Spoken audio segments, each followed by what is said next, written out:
The world we live in is full of things that we don't understand. Being the curious humans that we are, we naturally try to seek these things out. Doing so has led us to remarkable discoveries and inventions that we never could have imagined 100 years ago. We have defeated disease, built to the sky itself, and even created machines that could take us beyond the clouds into the stars. If our ancestors could see us and what we have created, I'm sure many of them would see us as gods. Our innate curiosity and lust for knowledge has not always led us to greatness, however. True evil and darkness have also been uncovered in humanity's conquest of knowledge, and in the end, I fear this evil will be our doom. I do not say this from the standpoint of a great philosopher who has sat and simply pondered things either. No. I say this because I have seen it, experienced it. I was part of it. The event I am about to relay to you is true in its entirety. This I swear. I feel certain that this will fall on deaf ears, and many of you will see this as just another spooky story meant to give you cheap thrills, but I promise you that this is neither my intent nor my purpose. The purpose of this story is to simply warn you of what lurks beyond the veil of what we can see and understand, to show you what awaits us in the darkness, even if I myself don't understand it. What I'm about to tell you has happened, and I feel certain it will happen again. In 1971, a not-so-well-known scientist began preparations for an extremely secretive project known simply as the Harbinger experiment. I would like to keep the identity of the scientist a secret for personal reasons, so throughout this recounting I will refer to him as Zimmerman. Zimmerman's background is unclear at best beyond 1971. All that is known about him before that time is that he had grown up somewhere in Maryland with a strange fascination of the occult and supernatural. This later made him an outcast amongst his fellow scientists due to how scoffed upon the metaphysical was, and still is, at the time. Zimmerman's opinions concerning the otherworldly were not the sole cause for him being an outcast, though. It was his methods that made him widely unacceptable amongst his peers. Zimmerman was well known during this time for being ruthless and cold beyond measure. He never cared about the means. All that mattered to him was results. And if he predicted the results to be valuable enough, anything would be worth obtaining them. It was this insatiable and brutal lust for the truth that made him feared amongst those that knew of him, and the few that knew of him and did not fear him believed in him and followed him in his work closely. The word Harbinger itself has such a mysterious and intimidating taste to it. Maybe it's the way it rolls off our tongues, or maybe it's simply due to its association with the project. But the word always seems to carry a certain amount of doom with it, which could make sense. The word itself means to warn or forebode. I can't imagine Zimmerman's reason for giving the experiment this title, but in retrospect, it fits perfectly. Zimmerman came to select a few, me being one of them. He told us he was working on something big, and that he needed people who could keep confidentiality and not spread idle gossip of his work. While he did not fully trust some of us, he did know that we were professionals, and that for some reason or another, we were all in dire need of employment. I had worked at the local clinic as a doctor. I was caught stealing medication and promptly fired. This left a very dark mark on my resume. So, work was hard to find, and lived near where the experiment would take place. So, I guess you could say it was a convenient choice. As you can imagine, I jumped at the opportunity. It was hard not to when I saw the payout. 15 were hired in total. Some were colleagues of his that had been working with him for a while, some were maintenance workers, and a few were hired as private security. I was the only medical professional to be hired. It is still a wonder to me how even he attained the funds necessary for the experiment. I would not be wholly surprised if his financing was not entirely legal.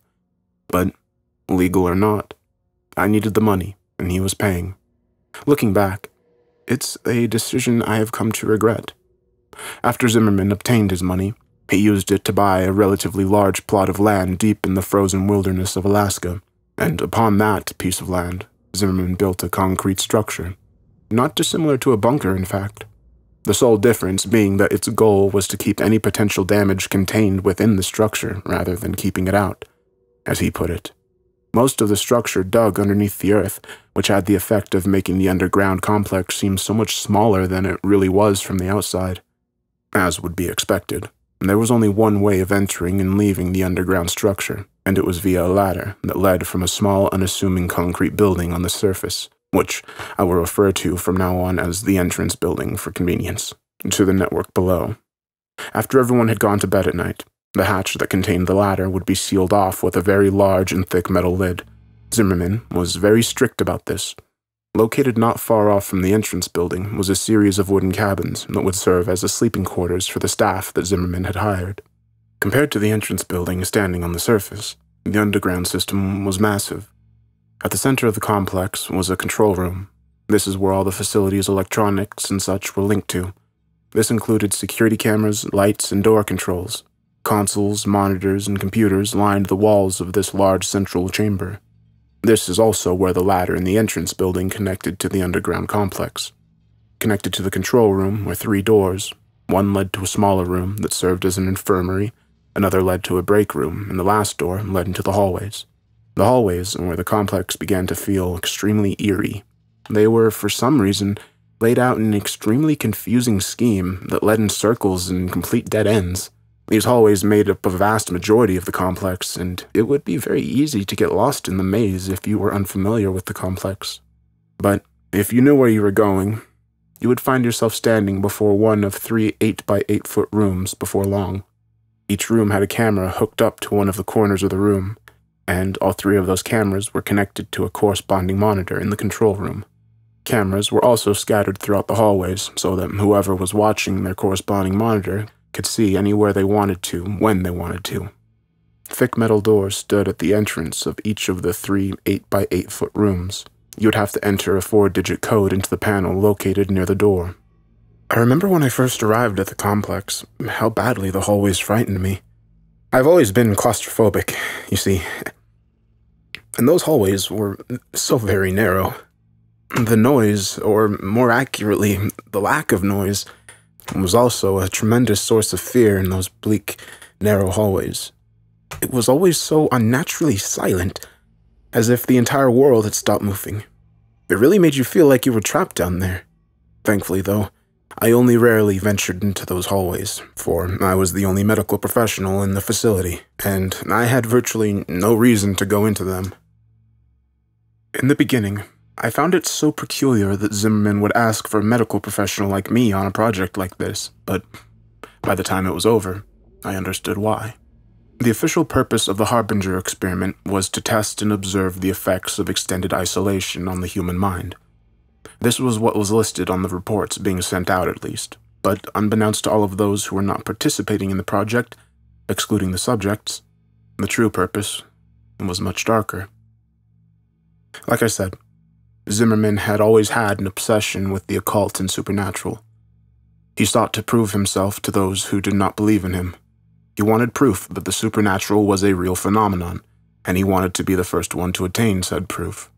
The true purpose of the Harbinger experiment was to find proof of the metaphysical, a world we could not see. The thought of doing this was naturally a tad bit daunting and even scary, but it was Zimmerman's method of doing so that was truly terrifying. Zimmerman believed that he would be able to open a portal between worlds momentarily, allowing 3 random entities to cross over to our world, and each one of these beings would be trapped within one of the 3 rooms.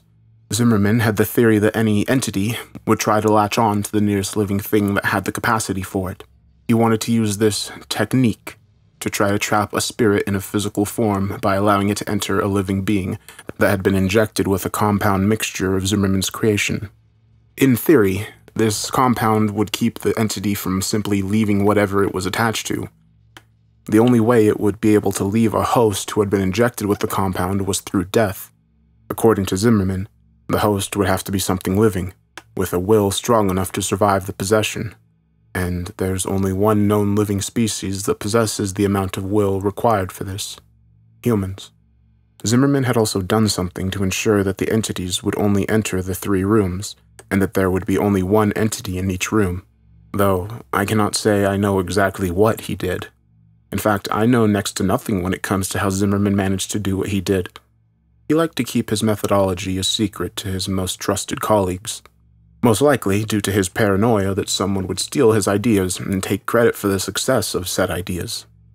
If I had known that this was the true purpose before I signed up, I may have reconsidered. Zimmerman decided not to tell us until we were all gathered at his fortress. I doubt we would have been allowed to.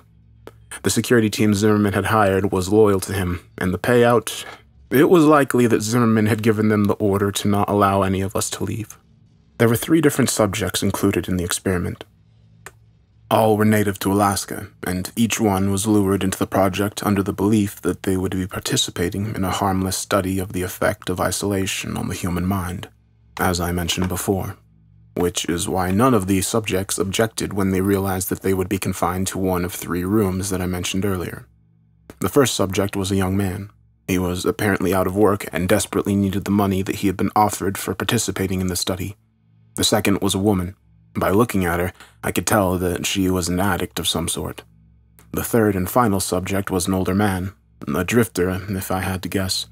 One thing that they all had in common was that none of them had any family or friends left. In short, no one would miss them, which is why they were chosen for the project. I'm sorry, I wish I could supply more information about the subjects, but all of this has been drawn from memory, and I was given little information on the 3 to begin with. The experiment did not officially begin until 1987, 16 years after its original announcement. I was eager to begin, so I packed and headed out to the complex as soon as I could. I arrived at the complex a week before the subjects had even signed up, and a whole month before the project even began. I was not the first to arrive by any means. When I got there, Zimmerman, his colleagues, and the security team had already arrived. I suppose you could say I was among the people Zimmerman did not trust to arrive first. Everyone had arrived about a week before the experiment began. There was a noticeable rift between those who were simply there for money, like me, and those who were followers of Zimmerman. All the preparations were in place. The subjects had been sealed in their rooms, the cameras, and lights, and speakers were fully operational, and all the staff members had settled in. The time had come for the experiment to officially begin. Zimmerman asked everyone to report to the control room around 9 p.m. to witness the beginning of the experiment. He wanted everyone to be present when he proved that all of his theories had been correct, and that he was not just a madman. He wanted us all to see the fruits of his labor. When everyone had finally gathered in the large control room, Zimmerman turned to us and simply said, "Observe." He then turned his back to us, leaned into the microphone that would project his voice through the 3 rooms, and he began chanting in a strange language that I feel certain no one but Zimmerman could understand. We all observed the 3 large monitors on the wall, silently waiting for something to happen. The subjects all stood in their rooms, dumbstruck by Zimmerman's chanting, staring at the monitors with confused expressions on their faces. After about 5 minutes, I felt something awful. I cannot explain what exactly it was, but a horrible feeling of dread washed over me, riddling me with fear. It was then that the ground actually began to shake subtly, and the lights began to flicker. Zimmerman continued chanting into the microphones as if nothing was off or wrong, while the subjects began dashing around their rooms, screaming for help. Then suddenly, the ground stopped shaking, and the monitor's image turned into static. The air began to become very heavy as we all stared at the monitors, waiting for them to regain their image and show us what was happening or had happened in those rooms. For a while, all was silent. But then, the screams of a woman going through unbearable pain and terror began to echo through the compound. The similar screams of men began to coincide with the woman's terrified screams, and together they mixed into an awful symphony of pain and fear that beat mercilessly into our ears. Those of us who were here for the money began to give each other scared looks, while those loyal to Zimmerman seemed completely unfazed. We wanted to leave and never come back to this awful place, but we all knew deep down that Zimmerman would never allow that to happen. We were here for the long haul. There was no escape. It was 10:13 when the screams finally stopped. The monitors had yet to reveal to us what had occurred in those 3 rooms. Zimmerman stood and dismissed us all for the night, adding that we were all forbidden to come back into the compound until 10 a.m. tomorrow morning. It's not like any of us wanted to. We all solemnly made our way out of the compound and toward the cabins and settled in for the night. I feel it's safe to say that not all of us slept well that night. The following morning, all of the staff had arrived at the entrance building. All stood inside, exchanging tired, nervous looks as we waited for Zimmerman to arrive and open the hatch that concealed the ladder. I could see palpable fear in the eyes of some of us, while others did not seem to have been even remotely affected by what had happened last night. Zimmerman showed up 5 minutes after 10, apologizing for his tardiness as he came through the door of the entrance building. He opened the hatch and, without any hesitation, began descending the ladder downwards into the black abyss. He almost seemed enthusiastic. I was the first to follow behind Zimmerman's dark descent into the facility. It seemed that the farther I climbed down, the more the darkness closed in on me, as if it was trying to swallow me whole. And as I climbed deeper, I couldn't help but feel that this place was different, somehow.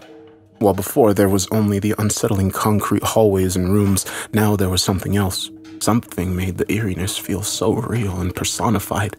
I felt like a horrible and gruesome scene awaited us down there. But I continued climbing downward, despite my fear and my hesitation. This was no longer just a spooky bunker. There was darkness and malevolence in the air. A true evil now lived here, and I could feel it. We all could. I finally felt my foot touch ground and let out a silent sigh of relief to be on solid ground. Almost as if on cue, the light bulbs came alive, dousing the room in their warm and welcome light. Zimmerman must have turned on the power, I thought. I allowed myself to take a couple steps to examine the control room. It was exactly as we had left it last night, for which I gave a silent, thankful prayer.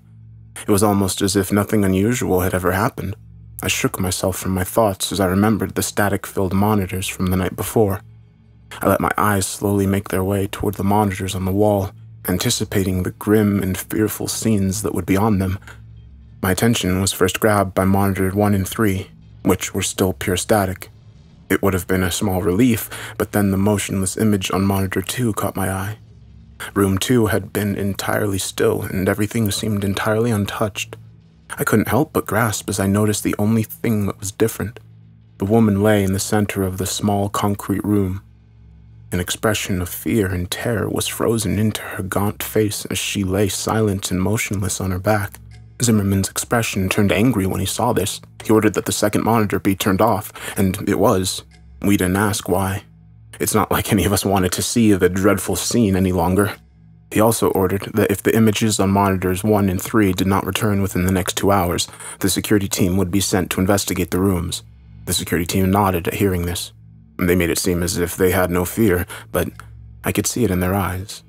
The subtly loud tick-tock of the clock was the only sound that echoed through the control room while I stared at the monitors. An hour and 50 minutes had gone by. The static was still all the occupied monitors 1 and 3. All the other staff members were working except me.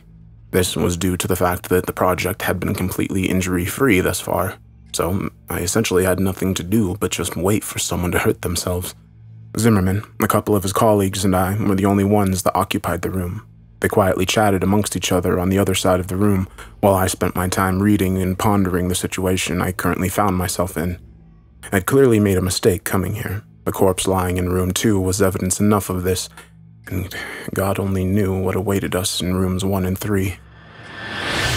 My thoughts were soon interrupted as monitor 3's image returned.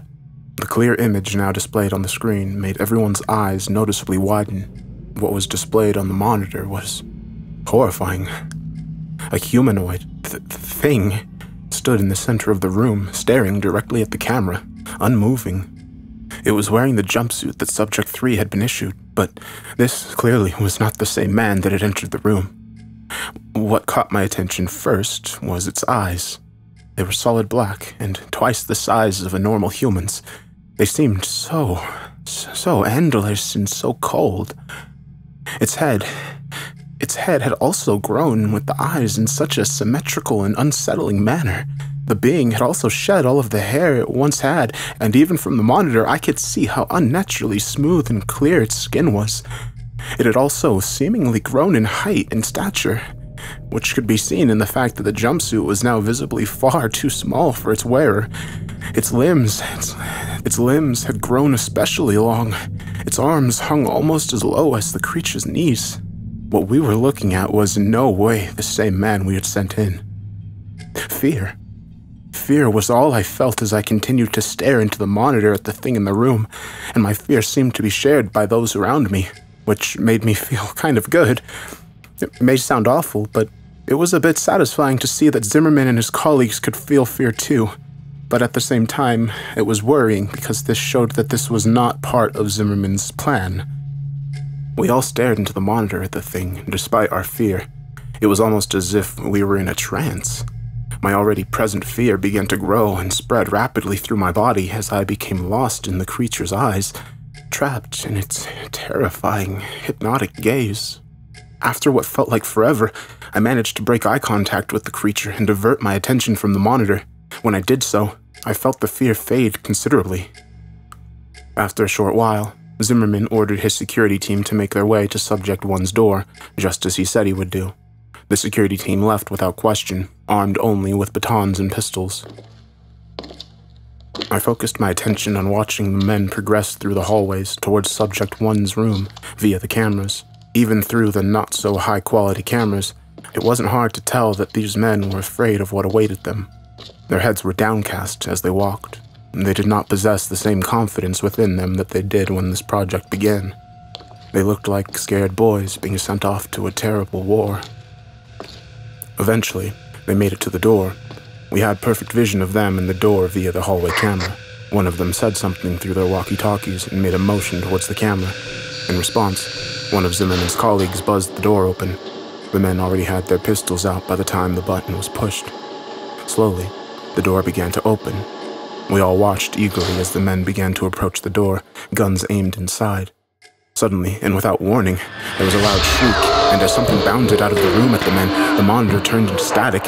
Immediately, we could hear screaming echoing down the hallways, followed shortly after by the distinct sound of gunshots. We could do nothing but wait. After a couple of minutes, the screaming and gunshots stopped. We all waited and prayed, hoping that whatever bounded at them from the room would not be the one to return to the control room. After a couple more minutes, 3 of the men came back, carrying with them the corpse of the 4th. He had massive cuts covering his chest, and his face was shredded. I was used to gore, being a doctor and all, so I felt somewhat unfazed by the mass of shredded flesh and bloodied meat they carried with them. But many of the others went pale and vomited. The security team all wore emotionless expressions and eyes filled with terror. One of the men finally looked up at us. He stared at us for a while with those wide eyes of his. "It's dead," he finally managed to mutter in a shaken and scared voice. A couple of hours went by. The dead man's name was Frank. He was buried outside in the cold Alaskan ground. 2 of the men were unharmed, physically at least. The 3rd was alive, but only barely. His body was covered in bloody slashes and one of his eyes had been gouged out. I managed to stabilize him, but only just. The other 2 men vaguely explained what happened. Apparently, Subject 1 leaped out at Frank after the door had opened, only it wasn't really Subject 1 anymore. According to them, it had a hideously contorted face and long, sharp claws. They claimed to have shot it over a dozen times before it fell dead. Then, they emptied another dozen bullets into it just to be sure it really was dead. Only once they knew it was did they come back. After tending to the wounded man, I went to investigate the monitors. As afraid as I was at seeing what those monitors may have held, I needed to see. Subject 3 was the only one left now, and I needed to see to make sure that the creature was still in his room. It seemed to be more like a jail cell than an ordinary room at this point, though, which was probably a good thing. The camera displaying Subject 1's room and the hallway outside it still displayed a static-filled screen. No one was sent to repair them or investigate. We just had hope that Subject 1 was well and truly dead. Monitor 3's image was exactly the same as I'd left it. Subject 3 was still staring directly into the camera at us. He was still in the exact same position, and if it were not for the small fan in the corner of the room, I would have thought I was looking at a still image. In a way, I felt relief at seeing this. Relief that he was still in his room and had not escaped while no one was looking.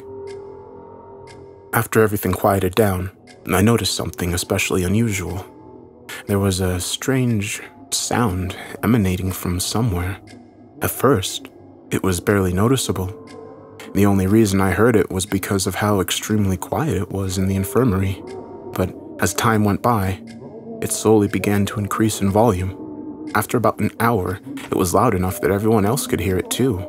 After a couple more hours, its volume had increased so much that we could determine what the noise was. It was a song. One of the staff members identified it as "Living in the Sunlight" by Tiny Tim.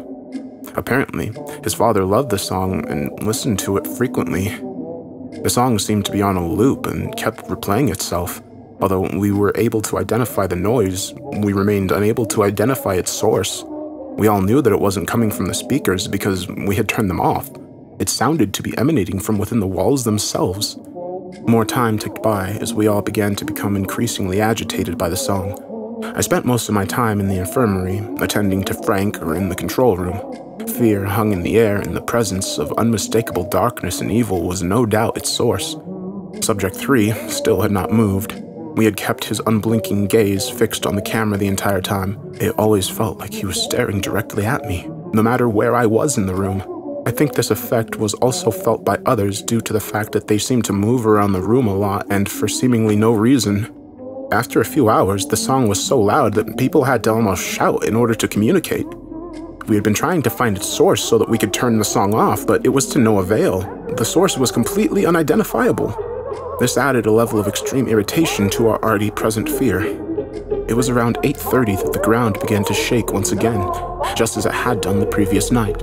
Panic began to spread amongst my fellow employees and me as the shaking grew in intensity. During this, I had the sudden, instinctual feeling to look over at Subject 3's monitor. It was gone. Almost as if on cue, the power went out, and thankfully, the song did as well. Ever since the security team came back, panic had been slowly building amongst the staff, and Zimmerman was powerless to stop it. When those lights went out, the calm projections that everyone had been trying to maintain left us, and the fear in all of our hearts took over. The emergency backup lights kicked on shortly after the power went out, which I gave a silent, thankful prayer for. The lights were dim, but they still allowed me to see a lot. Total panic seized us as many of my fellow staff members began screaming and rushing to the ladder in an attempt to escape. But too many were trying to use it at once, and no one was able to get very far on the ladder without someone else pulling them to the floor and taking their place. Zimmerman was shouting for everyone to calm down, but his dominating and intimidating personality had no effect here, and his demands fell upon deaf ears. It was total chaos, and it wasn't long until people actually started hurting each other in their desperate attempts to get up the ladder and out of this place. I could only stand against the wall and wait for my opportunity to escape up the ladder. All the screams were soon silenced as the familiar hum of that unsettling song began to rise in volume again. Only much quicker this time, and this time, it was clear that the noise was coming directly from the maze-like corridors. People stopped fighting and shouting as all of our attention shifted to the door that led into the hallways. The song quickly got louder than it had ever been before, which forced many of us to cup our ears with our hands in an attempt to silence the noise. Suddenly, the song just completely stopped. Silence. That was all that filled the room as we stared at the thick metal door in anticipation for what was coming. It felt like ages had gone by, but in reality it was probably only seconds before the silence was broken. The door suddenly and violently burst open and the music started again, louder than it had ever been before. The suddenness and the volume of this caused many of us to recoil by falling to the ground and grabbing our ears in an attempt to block out the noise. I glanced up for just a second, and in the doorway stood a tall, smooth-skinned figure with long limbs and eyes so dark and malevolent that you could clearly see them in the dim lighting. After I got my bearings, I looked upwards at the creature once again, just in time to see the thing pick up and rip Zimmerman in half in one fluid movement, dousing the room and everyone in it with his blood, intestines, and organs. I was no stranger to gore, but the sight of that was too much for me to bear. I hunched over immediately after seeing this and vomited all over the cold cement floor. That ladder is my only hope of survival, I thought to myself as I forced myself to a standing position, and as my eyes rose along with the rest of me, I could see the thing ripping and tearing through people as they scattered in an attempt to escape it. It was distracted, and as awful as it sounds, this was my only chance to get up that ladder. I forced my legs to move towards the ladder, trying to block out the terrified screams of my fellow staff members and the unbearably loud music. I could hear gunshots coinciding with the screams and terrible sounds of flesh being ripped apart somewhere in the mess of noise. I reached my hands outwards and felt a wave of relief come over me as my fingers came in contact with the hard metal rungs of the ladder. I gripped them and began to climb upwards as quickly as I could in my disoriented state, all the while praying that the monster would not see me and pull me off the ladder and back into the slaughter. It felt like at any moment I would feel its smooth hands wrap around my ankle and pull me to my death, but I eventually made it to the top. There was no question in my mind. I had to close the hatch and seal that thing down there, even if it meant certain death for my colleagues. I could not allow that thing to escape. I gripped the thick metal lid and pushed with all my might in an attempt to seal the underground complex off. Despite how dense and sturdy it was, the lid was surprisingly easy to move, and it did not take very much effort to push it over the hatch, even in my weakened state. In seconds, the hatch was completely covered by the dense metal lid. I collapsed on my side and began to vomit some more as exhaustion overtook me, and as I lay there, I realized something. Aside from my labored breaths, the only thing I could hear was the faint echo of that song from down below. I felt as though I would lose more of my sanity if I continued to lay there and listen to that song, so I once again forced myself to my feet and began to make my way to the wooden lodge I'd stayed in the previous night. It was where I'd left my baggage, and also where I'd left my keys to my truck.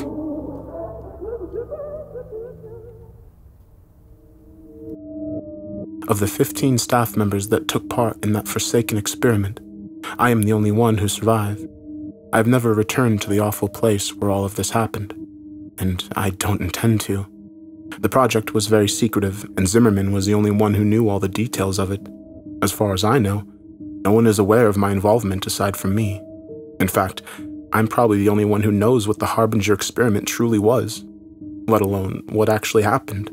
By now, you're probably wondering why I have told all of you about something none of you should be aware of. Maybe you're expecting me to give you a speech about not messing with things you don't understand or something along those lines. I hope not, for I have no speech to give or lesson to impart. I began hearing a noise earlier today. Almost immediately, I recognized the noise as a very haunting and familiar song. I didn't even try to trace it to its source. I knew it was pointless. As the day has progressed, the song has increased in volume. It's loud enough that I can very clearly make out the lyrics. I am completely unable to escape Tiny Tim's voice. It has followed me everywhere I've gone. Subject 3 is coming for me, and I know my time left in this world is extremely limited now. I guess you could say that I wanted to tell the tale of the Harbinger experiment before it was lost forever. I hope that you will take some lesson from what I have recounted to you, but I think we both know you won't. Let's be honest, you don't believe a word of what I've told you, and I don't blame you. I wouldn't believe me if I were you. To you, this is nothing more than something to get your cheap thrills from. You were probably mindlessly surfing the internet when you clicked a link and found yourself here, wherever here may be, hearing this story. And, to be honest, I don't care if you believe me or not. Even if you do, it probably won't stop you from trying to uncover the truth of a darkness that few of us have ever seen. It certainly never stopped Zimmerman. If you want a lesson, look at what happened to him when he went seeking the truth. I pray that none of you will ever discover this truth. I pray that none of you will ever come to see the evil I have seen. I hope you all get to live in ignorance of what lies beyond the veil of what we can understand. It's here now. I can feel its black eyes burning into me just as I could all those years ago. I am as much to blame as Zimmerman for the monstrosity that is now free to roam the world, even if I was not the one to create it. I'm sorry. Please, forgive me.